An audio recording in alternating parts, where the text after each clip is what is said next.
છોટાઉદેપુર જિલ્લાના બોડેલી તાલુકાના પાટાણા ગામે એક અકસ્માતની ઘટનામાં 3 મકાનોમાં અચાનક ભીષણ આગ ફાટી નીકળી. આ દુર્ઘટનામાં મકાનોમાં રહેલી તમામ ઘરવખરી તેમજ પશુઓ માટે રાખેલો ઘાસચારો બળીને સંપૂર્ણ ખાક થયો, જેના કારણે અસરગ્રસ્ત પરિવારો પર આભ તૂટી પડ્યું છે.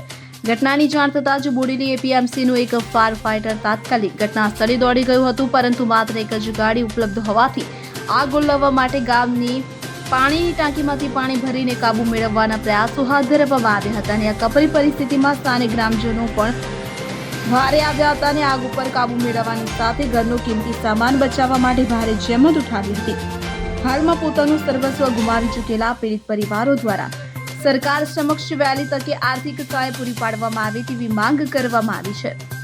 મને કોઈ કારણ ખબર નહીં, પણ બધું ઘર વખરી બાળીને સાફ થઈ ગયું, કપડા એકલા રહ્યા છે, તો સરકાર અમને કંઈક સહાય આપે તો વધુ સારું, અમને કંઈક આર્થિક મદદરૂપ થાય.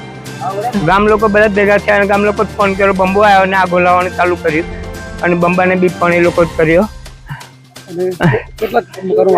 ત્રણ મકાન હરગી.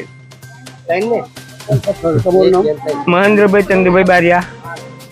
અહીંયા મેં જો કઈ ઊંઘતેલો જ ઘરમાં, પછી એક જોડે કાકી કે હરી ગયો ગાડી મેં બધા હરી ગયો એવું કરી બંધ ઓલા એમ એક ભાઈ આવીને કે લાઇટનો ફોલ થતો, પછી ધીમે ધીમે આગ વધારે લાગી, પછી બધા પબ્લિક તોરો વાળો પછી પાણીથી ઓલવે પર ઓલવાયું નહીં, પછી બોડી કોન્ટેક્ટ કર્યો ફાયર બ્રિગેડ વાળાને, પછી મોડા એ લોકો આવ્યા બધું ભરીને પ્લાસ્ટિક ચૂપતા પછી એ લોકો થોડું આવ્યા. પછી એક નગીનભાઈ રામજીભાઈના મકાનમાં આગ લાગી, એક મહેન્દ્રભાઈ ચંદુભાઈના મકાનમાં, એક દિનેશભાઈના મકાનમાં, એક સુભાષભાઈ દિનેશભાઈ બંને ભેગા રહે છે, પણ મોટું મકાન હતું એમનું. મહેન્દ્રભાઈ ને બધા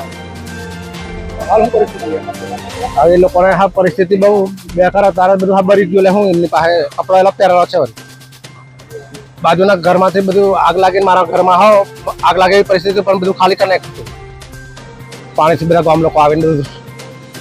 ઇમરાન મિર્ઝા, CN24 ન્યૂઝ, છોટાઉદેપુર.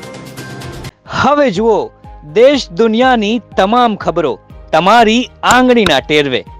ઉઠાવો મોબાઈલ અને Google Play Store પરથી ડાઉનલોડ કરો અમારી CN24 ન્યૂઝ મોબાઈલ એપ.